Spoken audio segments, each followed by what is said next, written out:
Mummy, अपना ख्याल रखना। अरे बेटा, तू मेरी फ़िक्र छोड़ और अपनी कर। और हाँ, समय से हर काम करना। Okay mummy. एयरपोर्ट के अंदर जाने से पहले रोहन ने माँ अनीता के पैर छुए तो वो भावुक हो उठी। अनीता ने देखा ही नहीं कि पीछे रवि भी खड़े हैं। वो उन्हें देखकर चौंक पड़ी। रोहन ने रवि के भी पैर छुए और बोला, रवि सर, मम्मी का ख्याल रखिएगा। रवि तुम? अनीता आश्चर्य से बोली। रोहन जा रहा था तो मुझे उसे छोड़ने तो आना ही था। आ जाओ मेरे साथ, गाड़ी में चलना।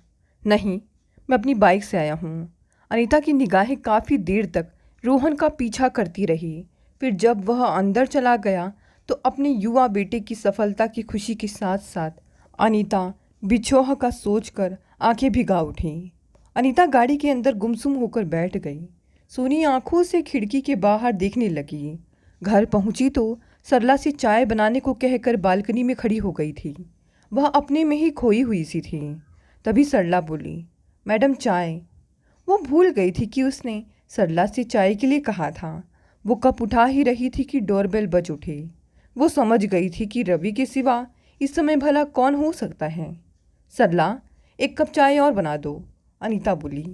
रवि, जिसने उसके अकेलेपन में, उसके कठिन समय में, कहा जाए तो हर समय पर उसका साथ दिया था, अकेले अकेले चाय पी जा रही है। एयरपोर्ट पर आपका उदास चेहरा देखकर अपने को रोक नहीं पाया और बाइक अपने आप इधर मुड़ गई। आज स्कूल नहीं गए? कहाँ खोई हैं आप? आज तो संडे है, कहकर आदत के अनुसार हंस पड़ा रवि। आज रोहन गया है तो मन भर आया। चलो, तुम्हारे इतने दिनों की तपस्या सफल हो गई। तुम्हारा बेटा पढ़ लिख कर लायक बन गया। अब कुछ दिनों में अपनी किसी गर्लफ्रेंड के साथ शादी करने को बोलेगा, फिर अपनी दुनिया में रम जाएगा। यही तो दुनिया की रीति है। वह तो तुम ठीक कह रहे हो, लेकिन जो मेरे जीवन का उद्देश्य था कि बेटे को कामयाब बनाऊं, वह तो तुम्हारी मदद से पूरा कर ही लिया। अनीता, कभी अपनी खुशी के बारे में भी तो सोचा करो। तुम हो ना मेरे, जो हर समय मेरी खुशी के बारे में ही सोचते रहते हो। अनीता, चलो आज हम दोनों लंच के लिए कहीं बाहर चलते हैं। अभी 10 बजे हैं, मैं 1 बजे तक आ जाऊंगा। बैठो। क्यों जा रहे हो? अरे यार, समझा करो, अभी नहाया भी नहीं हूँ। फिर आपके साथ लंच पर जाना है तो ज़रा ढंग से कपड़े वगैरह पहन कर आऊँगा। अभी तो बस बाइक उठाई और आ गया था। रवि चले गए थे। सरला गाने की शौकीन थी। उसके मोबाइल पर गाना बज रहा था, महलों का राजा मिला की रानी बेटी राज करे। इस गीत के शब्दों ने उसे उनके अतीत में पहुंचा दिया और उसके अतीत का एक एक पन्ना खुलता चला गया। कितने सुनहरे सपनों को अपने मन में संजोकर वो अपने घर की देहरी से बाहर निकली थी। 19 वर्ष की अनीता पिता की लाडली थी। उसने बीए में एडमिशन लिया ही था कि पिता ने उसकी शादी तय कर दी। पैसे को मुट्ठी में पकड़ने वाले पापा ने बेटी की खुशियों के लिए अपनी तिजोरी का मुंह खोल दिया था। वो भी राजकुमार के सपनों में खो गई थी। वाह अनीता, जीजू तो बिल्कुल फिल्मी हीरो हैं। जब उनकी सहेलियों ने कहा तो वो शर्मा उठी थी। तभी मीना मौसी आ गई और कहने लगी, नज़र मत लगा देना छोरियों, जीजाजी ने दामाद तो हीरा जैसा ढूंढा है। राज करेगी मेरी अनीता। सिर से पैर तक जेवरों से लदी हुई भारी लहंगों में सजी धजी अनीता ने ससुराल में कदम रखा तो वहाँ पर उसका भव्य स्वागत हुआ। सास और नंदू ने मिलकर उसके सपने साकार कर दिए थे। उन लोगों का लाड प्यार पाकर वो अभिभूत हो उठी थी। रुपेश की बाहों में उसे जीवन की सारी खुशियाँ मिल गई थी। रुपेश को घूमने का शौक था, कभी मुंबई के जुहू चौपाटी तो कभी गोवा का बीच। कितने खुशनुमा दिन और रातें थी। फिर जब उसकी ज़िंदगी में जुड़वा अंश वंश आ गए तो उसकी जिम्मेदारियां बढ़ गई और रुपेश भी पापा के साथ बिजनेस में बिजी हो गए। अंश और वंश 3 साल के थे जब एक दिन रुपेश घबराए हुए आए और बोले, अनीता, अपना बैग पैक कर लेना, सुबह हम लोगों को आगरा पहुंचना है। प्रिया दी हॉस्पिटल में एडमिट है, उनकी हालत ख़राब है। रुपेश प्लीज़, सुबह चलिएगा। रात में यदि ड्राइवर को नींद आ गया तो? फालतू बात मत करो, रात में 11 बजे निकलेंगे, सुबह पहुंच जाएंगे। रात में रोड खाली मिलता है। वो सहम कर चुप हो गई थी। उसने जल्दी जल्दी कुछ कपड़े बच्चों के और अपने व रुपेश के रखे और निकल पड़ी थी। रुपेश की आंखें थकान के मारे नींद से बोझिल हो रही थी। वो बार बार आंखों पर पानी डाल रहे थे। नियति को दोष देकर हम सब अपने को दोष मुक्त कर लेते हैं, परंतु दुर्घटना के लिए दोषी तो हम भी होते ही हैं। जीवन में सुख और दुख उसी तरह से सुनिश्चित हैं जैसे दिन और रात। खुशियों के झूले झूलने वाली अनीता नहीं जानती थी कि भविष्य उसे जीवन के दुखद क्षणों की ओर खींच कर ले जा रहा है। गाड़ी में बैठते ही दोनों बच्चे और वे गहरी नींद में सो गए थे। शायद थके हुए रुपेश को भी नींद आ गई। कुछ ही देर में जोर का धमाका हुआ और उसे लगा कि कोई पिघला शीशा उनके ऊपर डाल रहा है। फिर कुछ पलों में ही वो मूर्छित हो गई थी। अफरा तफरी का माहौल। रात के गहरे अंधेरे में एक ट्रक ने जोर की टक्कर मार दी थी। सारे सपने तहस नहस हो गए। रुपेश उसे अकेला छोड़ गए। वंश भी उनके साथ विदा हो गया। अंश को खरोच भी नहीं आई थी, लेकिन उसका एक हाथ और एक पैर बुरी तरह कुचल गया था। इसीलिए वो 2 महीनों तक नर्सिंग होम में एडमिट रही। ससुर जी आया करते और ज़रूरी कागज़ों पर साइन करवाते। ना ही वो कहते कि कागज़ पढ़ लो और ना ही वो कोई रुचि दिखाते। अब तो यही लोग उनके जीवन दाता थे। कभी रेखा दी, कभी मम्मी जी अंश को लेकर आया करती, लेकिन उसे बेड पर लेटे देखकर मम्मी जी की गोद में छिप जाता था अंश। उसकी आंखों से अविरल आंसू बहते रहते। उसके दिमाग ने काम करना बंद ही कर दिया था।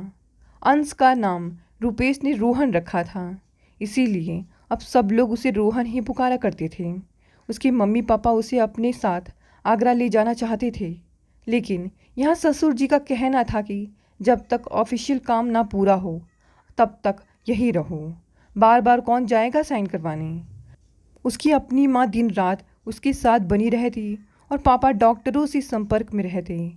उसकी कई बार प्लास्टिक सर्जरी भी होती रही। जब तक यह सब चलता रहा सासू माँ खूब प्यार से बोलती और उसका ध्यान रखती। 6 महीने के बाद उसे पापा अपने साथ आगरा ले गए। यहाँ पर सब उसके बुरे दिनों को कोसते। माँ के घर में तो बिल्कुल भी चैन नहीं था। दादी, ताई, चाची, बुआ आदि का जमावड़ा और बस एक ही बात की, हाय हाय 25 साल की छोरी कैसे काटेगी पूरी ज़िंदगी। और फिर ज़बरदस्ती रोने का नाटक करते हुए बातों में मशगूल हो जाना। पिछले जन्म के कर्म हैं, वो तो भुगतने ही पड़ेंगे। ताई बोली, अनीता तुम एकादशी का व्रत किया करो, मेरे साथ कल से मंदिर दर्शन करने चलो करो। वहाँ गुरुजी बहुत बढ़िया सत्संग करवाते हैं। मम्मी पापा को यह विश्वास था कि पूजा पाठ से कष्ट दूर हो जाएंगे।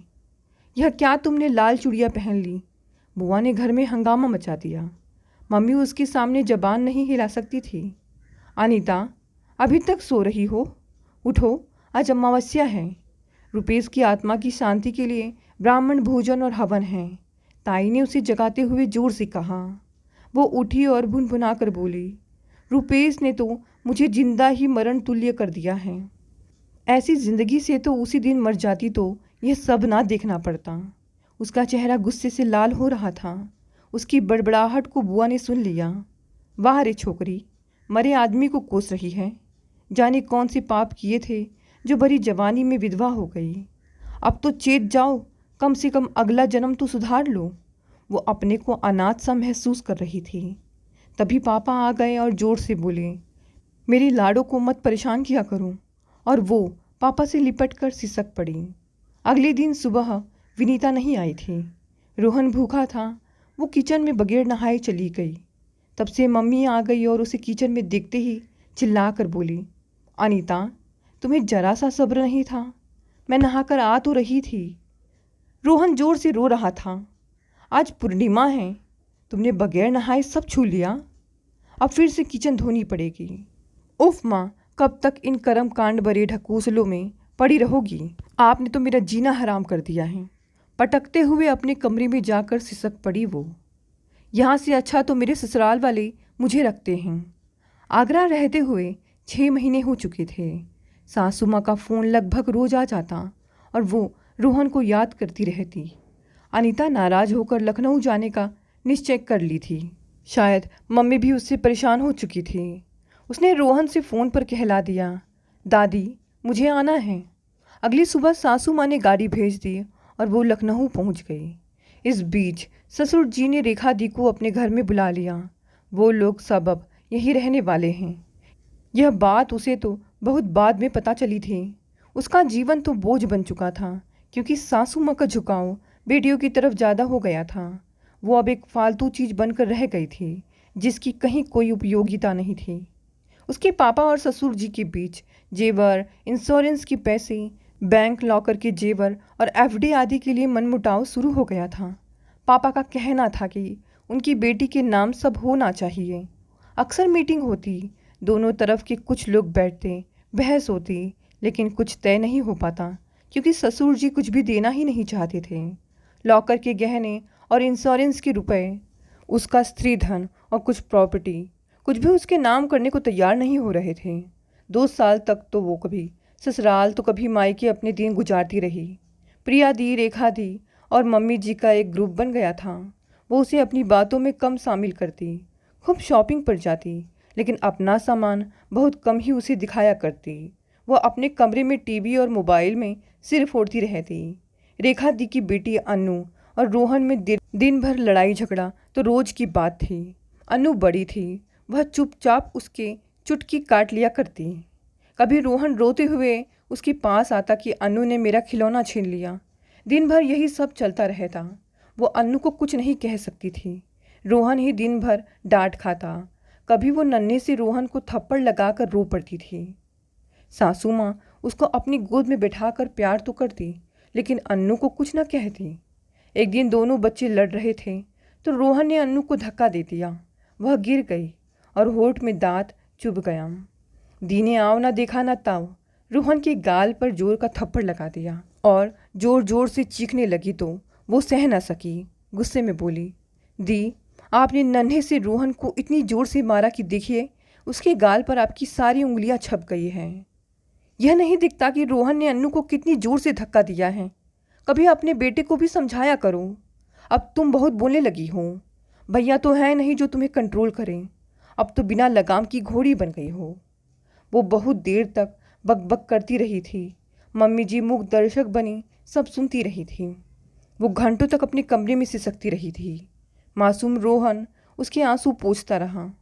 प्रिया दी भी आती रहती। पूजा दी तो रहती ही थी। घर कभी खाली न रहता। वो बहू का फर्ज निभाते निभाते दुखी हो जाती थी। इसके बावजूद रोज की चिक चिक, खाना कैसा बना है, सलाद नहीं कटा, सब्जी बेकार है, दाल बहुत पतली है। अनीता, तुम क्या करती रहती हो? रसोइये से ढंग से खाना भी नहीं बनवा सकती?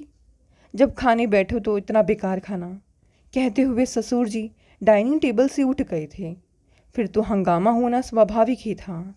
पूजा दी के पति उसके कमरे में आकर उसे ज्ञान देने लगे। भाभी, आप अकेली हो, भैया तो है नहीं, छोटा सा बच्चा भी साथ में है, इसीलिए आप चुप रहा करिए और घर के कामों पर अपना ध्यान दिया करिए। अब तो जब तब जीजू मौका देखकर उससे बातें करते और उसके नज़दीक भी आने की कोशिश करने लगे थे। अब वो उनके सामने जाने से कतराया करती थी। वो उनकी ललचाई निगाहों से झुलस कर रह जाया करती थी। एक दिन तो हद हो गई जब अकेला पाते ही उन्होंने उसे अपने आगोश में जकड़ लिया। उसने गुस्से में आओ देखा ना ताओ, एक थप्पड़ उनके गाल पर जड़ दिया। वो उल्टे चीख चीख कर कहने लगे कि यह तो उन्हें कब से परेशान कर रही थी। आज मौका लगते ही गले ही पड़ गई। मैं इसे धक्का ना देता तो यह ना जाने क्या करती। सब लोग सब कुछ जान समझ रहे थे, लेकिन वहाँ पर उसकी तरफ से बोलने वाला कोई था ही नहीं, क्योंकि उसका पति तो उसे मझधार में छोड़कर जा चुका था। उसका जीवन तो बिना नाविक की नाव की तरह हो गया था, जो भंवर में डूब उतरा रही थी। काश पापा ने उसे पढ़ा लिखा कर अपने पैरों पर खड़ा किया होता तो वो इस तरह से मायके और ससुराल की ठोकरें न खाती। अपनी बेबसी पर वह रो पड़ी थी। अब उसने निश्चय कर लिया था कि अब यहाँ एक दिन भी नहीं रहेगी। उसने पापा को फ़ोन कर दिया था। वो सुबह आ गए। फिर तो जोर का झगड़ा शुरू हो गया। रोहन के लिए खींचातानी। रोहन रुपेश की निशानी है, इसलिए वह यहाँ पर उन लोगों के साथ ही रहेगा। 5 साल का अबोध रोहन भला क्या निर्णय लेता। पापा 10 लोगों को लेकर आए। लंबी बैठक होती रही। जिनके भविष्य का फैसला होना था, उसकी इच्छा अनिच्छा से किसी को कोई मतलब नहीं था। वो सब आपस में बुरी तरह उलझे हुए थे। जोर जोर से कहासुनी हो रही थी। पापा का कहना था कि उन्होंने अनीता को 1 किलोग्राम सोने के जेवर दिए थे। वह उसका स्त्री धन है, आपको देना पड़ेगा। शादी में 1 करोड़ खर्च किए हुए थे, उसकी भरपाई कैसे होगी? ससुर जी कह रहे थे। यहाँ पर हम लोग उसे बेटी की तरह ही तो रख रहे हैं और इसे कोई बिजनेस करवा देंगे। आखिर में वह मेरे वारिस की माँ है, इसीलिए इन लोगों को यही रहना होगा। जैसे पहले रहती थी वैसे रहे। नौबत यहाँ तक आ गई कि गाली गलौज और हाथापाई की स्थिति बन गई थी और मेरे पापा घमंड में बोले, तेरा पाला जैसे रईस से पड़ा है, तेरे मुंह पर मैं मारता हूँ सारा पैसा सोना। तू पहले भी भिखमंगा था, शादी के नाम पर कहता रहा मुझे गाड़ी दो, मुझे सोना दो, कैश दो। पापा को अपने पैसे का गुरूर था और उनका अपना बचपना। रोहन को पापा ने अपनी गोद में उठाया और उसकी उंगली पकड़कर मैं बाहर गाड़ी में बैठकर आगरा आ गई। आगरा रहते भी 2 साल बीत गए थे। पापा ने एक साधारण परिवार के लड़के को पैसे का लालच देकर उसके साथ शादी करने को राजी कर लिया। उसका नाम अमित था। वह भरतपुर में रहता था और वह इंश्योरेंस का काम करता था। इसी सिलसिले में वह पापा के पास आया करता और अपने को बैंक में कैशियर हूँ बताया करता। रोहन के लिए कभी चॉकलेट तो कभी गेम वगैरह देकर जाता। फिर धीरे धीरे उसके साथ भी मिलना जुलना होने लगा। वह उसे भी लंच पर ले जाता, भविष्य को लेकर बातें करता। प्यार भरी बातें फ़ोन पर भी होती। उसकी आकर्षक पर्सनैलिटी की वो दीवानी होती जा रही थी। उसके प्यार में वो अंधी हो रही थी। अमित ने कहा कि उनकी माँ बेड पर हैं, इसीलिए वो चाहती हैं कि जल्दी से जल्दी शादी कर लें तो वह बहू को देख ले। उन्हें तो साथ में पोता भी मिल रहा है। अमित और रोहन के बीच जो ट्यूनिंग थी उससे वह आश्वस्त हो गई थी कि रोहन को पापा मिल जाएगा और उसके जीवन में फिर से खुशियाँ दस्तक देगी। उसके जीवन का अधूरापन भी समाप्त हो जाएगा। वो सादे ढंग से मंदिर में शादी करना चाहती थी, परंतु अमित की माँ अपने बेटे को दुल्हे के वेश में देखने का सपना पूरा करना चाहती थी। फिर से वही धूमधाम हुई और वो अमित की दुल्हनिया बनकर उसके घर पहुंच गई। कुछ महीनों तक तो सब कुछ ठीक ठाक रहा, लेकिन वो समझ गई थी कि वह ठगी जा चुकी है। उसे बाद में मालूम हुआ कि पापा ने 20 लाख का लालच दिया था, इसलिए उसने शादी की थी। कुछ दिनों के बाद ही अमित दारू के नशे में रात में देर से आने लगा। नशे में बोलता कि तू तो जूठन है, तुझे छूने में घिन आती है। रोज़ रात को गाली गलौज करता। सुबह उठकर झाड़ू बर्तन नाश्ता खाना बनाना उसके लिए बहुत मुश्किल था। सब कुछ करने के बाद भी अमित की माँ चिल्लाती, अब शकुनी एक को तो खा गई, अब क्या मेरे लाल को भी खाएगी क्या? अमित अपने साथ उसे माँ के घर लेकर जाता और थोड़ी देर में लौटा लाता। पापा से कहकर उसने एक नौकरानी बुलवाई तो अमित के आत्मसम्मान को चोट पहुँची और वह नाराज़ हो उठा, क्योंकि उसके मन में चोट था कि यहाँ की सब बातें नौकरानी के द्वारा अनीता के माता पिता तक पहुँच जाएंगी। इसीलिए अमित ने उसे तुरंत भगा दिया। अमित की माँ पैरालाइज्ड थी। उन्हें नहलाना, गंदगी साफ करना जैसे काम उसके लिए बहुत कष्टदायी थे, परंतु 1 साल तक उस नरक में गुजर करने की कोशिश करती रही थी वो। अमित ने झूठ बोला था, वह बैंक में नौकरी नहीं करता था। उसने पापा से दौलत ऐंठने के लिए शादी का ड्रामा रचा था। नन्हा रोहन अमित को देखते ही सहम जाता था। एक दिन वो रोहन को पढ़ा रही थी कि नशे में झूमता हुआ वह आ गया और रोहन को गाली देकर उसकी किताब उठाकर हवा में उछाल दी। फिर इसे जोर से धक्का देते हुए गालियों की बौछार कर दी।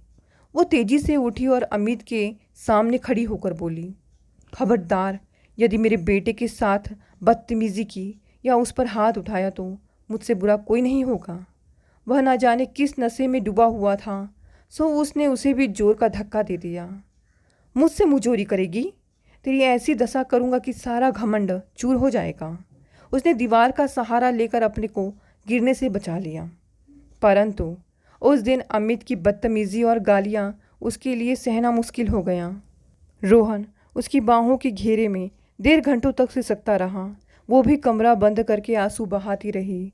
सुबह हमेशा की तरह अमित उसके पैर पकड़कर माफ़ी मांगता रहा, लेकिन अब उसने फैसला कर लिया था कि इस नर्क भरी जिंदगी से मुक्त होने का। अगले दिन मुंह अंधेरी रोहन का सामान एक बैग में रखकर वो भरतपुर से आगरा आने वाली बस में बैठ गई। उस दिन एक नई अनीता ने जन्म लिया था। उसने तय कर लिया था कि अब वो अपने जीवन के निर्णय स्वयं किया करेगी। वो क्रोध में धधकती हुई अपने घर पहुंची और अपने पापा पर बरस पड़ी। पापा, आपने अपने पैसे के घमंड में मेरी ज़िंदगी को तमाशा बनाकर रख दिया है। एक लालची को आपने 20 लाख देकर मेरे जीवन का सौदा कर दिया। पापा, आपने ना ही अमित के बारे में कुछ ठीक से पता लगाया और ना ही ढंग से उसका घर देखा। उसकी चिकनी चुपड़ी बातों में आकर फंस गए। उसने दूसरे घर को अपना घर बताया। बस आपने झटपट अपनी बेटी उसे सौंप दी। आपने अपने पैसे के बलबूते बेटी को उसके हवाले करके उसकी ज़िंदगी को तमाशा बना कर रख दिया। बस बहुत हुआ, अब आगे कोई तमाशा नहीं होगा। मैं अमित के बच्चे को जेल की हवा खिलवाऊंगी, देखते जाओ। पापा, भैया की शादी होने वाली है, इसलिए मैं कमला नगर वाले फ्लैट में अकेली रहा करूंगी। उसकी बात सुनकर मम्मी पापा कसमस आए थे, लेकिन अब उसकी हिम्मत नहीं थी कि वह बोले। उसकी सहायता के लिए सेविका भी आ गई थी। रोहन 5वीं कक्षा में आ गया था। उसे पढ़ा लिखा कर अच्छा इंसान बनाना ही उसने अपने जीवन का लक्ष्य बना लिया था। परंतु अभी तो नियति को उसके हिस्से के बहुत सारे पन्ने लिखने बाकी थे। उसने एक बुटीक खोल लिया था और उसमें मन लगाने लगी थी। बुटीक चल नहीं पा रहा था, अतः उसका बुटीक से भी मन उचटता जा रहा था। सास का मायका आगरा में ही था। वो अक्सर अपनी माँ से मिलने आती रहती थी और उसके जीवन के हर उतार चढ़ाव की जानकारी रखती थी, क्योंकि वो अपने मायके में पहले भी महीनों रहा करती थी। जो पहले कई बार उसे फ़ोन किया करती, लेकिन ना वो कभी फ़ोन उठाया करती और ना ही कभी मिलने गई, जबकि वो बार बार उससे मिलने के लिए आग्रह करती रहती थी। एक दिन वो रोहन के लिए ढेरों सामान लेकर उसके घर आ गई। रोहन उनसे चिपट गया और दादी, मैं आपके साथ चलूं, कहने लगा। दादी पोते का मिलन देख उसकी आंखें भी भर आई। वो महसूस कर रही थी कि उसकी वजह से बच्चे का मासूम बचपन छिन गया है। उसके मन में अपनी दादी, बाबा और बुआ लोगों के प्रति प्यार था। कहीं कोने में एक सॉफ्ट सा कॉर्नर था। जितनी देर दादी रहती, रोहन बहुत खुश रहता। वो अपने साथ उसे ले जाती, कभी आइसक्रीम पार्लर तो कभी डिनर या लंच पर। धीरे धीरे उन्होंने उनके साथ भी नज़दीकियाँ बढ़ा ली।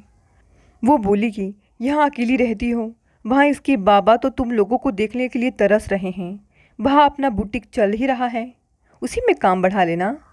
अनिश्चित सी धारा में जीवन बहे जा रहा था। रोहन भी बड़ा हो रहा था। वह जिद्दी होता जा रहा था।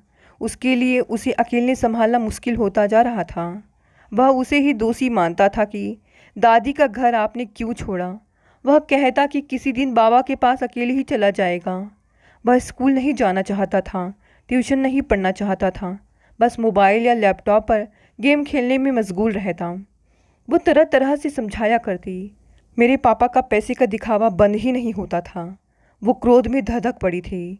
पापा, आप मेरी चिंता बिल्कुल छोड़ दें। पापा भी उससे उस दिन नाराज़ हो गए थे।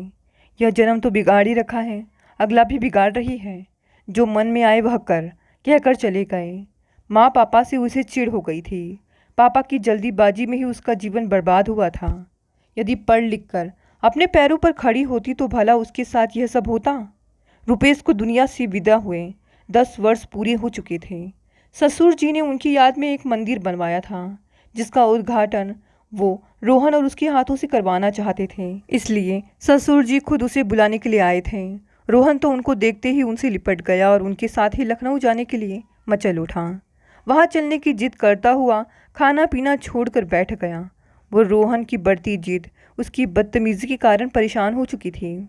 मम्मी पापा उसको लखनऊ भेजने के लिए बिल्कुल भी राज़ी नहीं थे, परंतु जब प्रिया दी गाड़ी लेकर खुद आई तो वो उनको देखकर भावुक हो गई और उनके साथ लखनऊ पहुंच गई थी।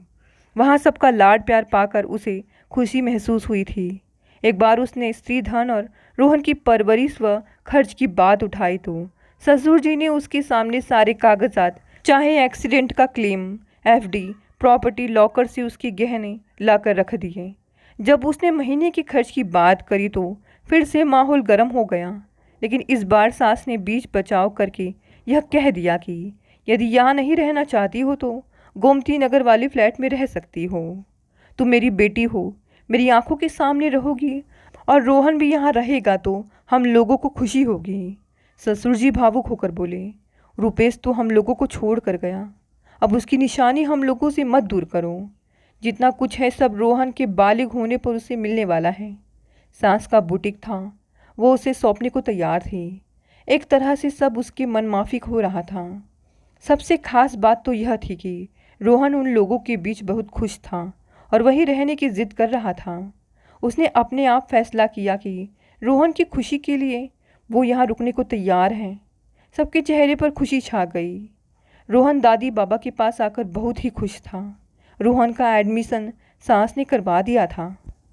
घर के कामों के लिए उन्होंने सरला को भेज दिया। सब कुछ उसके अनुकूल ही हो रहा था। रोहन की ट्यूशन के लिए ससुर जी ने रवि को भेज दिया। लगभग 40 वर्ष का रवि गेहुए रंग का सुदर्शन सा युवक था। वह सहमा सहमा सा रहता, लेकिन पहली नज़र में ही उसे वह अपना सा लगा। वह रोहन को पढ़ाने के साथ साथ इतना लाड दुलार करता कि वह उसकी बातों को लेकर बहुत ध्यान से सुनता और उनका कहना मानता।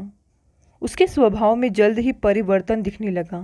वह अपने सर का इंतज़ार करता और उनका दिया होमवर्क पूरा करके ही रखता। धीरे धीरे रवि उससे भी खुलने लगे थे। उनकी पत्नी भी अपने बेटे को लेकर उन्हें छोड़कर अपने आशिक के साथ चली गई थी, इसलिए रोहन में उन्हें अपना बेटा सा नज़र आता था। वो स्वयं भी अपनी माँ के इकलौते चिराग थे। अपनी माँ के संघर्षों को, उनके अकेलेपन को, उनकी मुसीबतों को बहुत नज़दीक से देखा था और महसूस किया था। और अब किसी तरह से पोस्ट ग्रेजुएट होकर एक कॉलेज में लेक्चरर बन गए थे। ससुर जी उनके पापा के पुराने दोस्त थे और उन पर उनके बहुत एहसान भी थे। उन्हें पैसे की ज़रूरत भी थी, बस वो इस ट्यूशन के लिए तैयार हो गए थे। रोहन को देखकर उसे अपने बचपन का अकेलापन याद आने लगता था, इसीलिए उन्हें अपना खाली समय उसके साथ बिताना अच्छा लगता था। वो छुट्टी वाले दिन रोहन को लेकर कभी पार्क, कभी जू लेकर जाते और दोनों साथ में मस्ती करके खुश होते। शायद रोहन को रवि के अंदर अपने पापा की प्रतिमूर्ति दिखने लगी थी। रोहन के सुधरने की वजह से वो उनकी बहुत एहसानमंद थी। कभी रवि अपनी दुख की कहानी सुनाते तो कभी वो अपने जीवन की व्यथा सुनाती। बस दोनों को एक दूसरे से बातें करना अच्छा लगता। वो मन ही मन उन्हें प्यार करने लगी थी। रवि के लिए नाश्ता बनाती, उनके आने से पहले तैयार हो जाती और उनका इंतज़ार करती। जब रवि के चेहरे पर मुस्कुराहट आती तो उसे बहुत अच्छा लगता था। जब वह उसकी बनाई चाय या खाने की तारीफ़ करते तो वो खुश हो जाती। चाहे उसकी इच्छा हो या रोहन की, पूरा करने के लिए वो हर समय तैयार रहते। उसका बुटीक भी अच्छा चल रहा था। रोहन को हाई स्कूल में 97% मार्क्स मिले। उसके तो पैर ही ज़मीन पर नहीं पड़ रहे थे। सास ससुर उसकी और रवि की नज़दीकियों से नाराज़ हो गए थे, लेकिन अब उसे किसी की कोई परवाह नहीं थी। रोहन अपने दोस्तों और कोचिंग में बिजी हो गया था, परंतु रवि के साथ वह अपनी सारी बातें शेयर करता। रवि के बिना अब उसे अपनी ज़िंदगी अधूरी लगने लगी थी। रोहन बड़ा हो चुका था, वही लखनऊ से ही इंजीनियरिंग कर रहा था। उसे अपनी ज़िंदगी से कोई शिकायत नहीं थी और ना ही अब कोई परवाह थी कि कौन क्या कह रहा है। जिसे मन हो रिश्ता जोड़े, ना मन हो तो तोड़ दे। वो अपनी दुनिया में खुश थी। रवि को पहली नज़र में देखते ही उसे एहसास हुआ था कि हाँ, यही प्यार है। प्यार में कोई एक्सपेक्टेशन नहीं होती, बस बिना किसी चाहत के किसी को दिलो जान से चाहो, शायद इसे ही प्यार में डूब जाना कहते हैं। रवि ने हर कदम पर उसका साथ दिया था। दोनों ही अब शादी के मजबूत बंधन में बंधने की ठान ली थी। घंटी की आवाज़ से उसकी तंद्रा टूटी। रवि तैयार होकर आए तो वो अपने पर कंट्रोल नहीं कर सकी और बच्चे की तरह उनकी बाहों में झुल गई। दोस्तों, कहानी यहीं समाप्त हो गई। अनीता की कहानी आपको कैसी लगी? कहानी पसंद आई तो इसे लाइक, शेयर और कमेंट करें। नए हैं तो इस चैनल को भी सब्सक्राइब कर लें। धन्यवाद दोस्तों, मिलते हैं अगली नई कहानी से।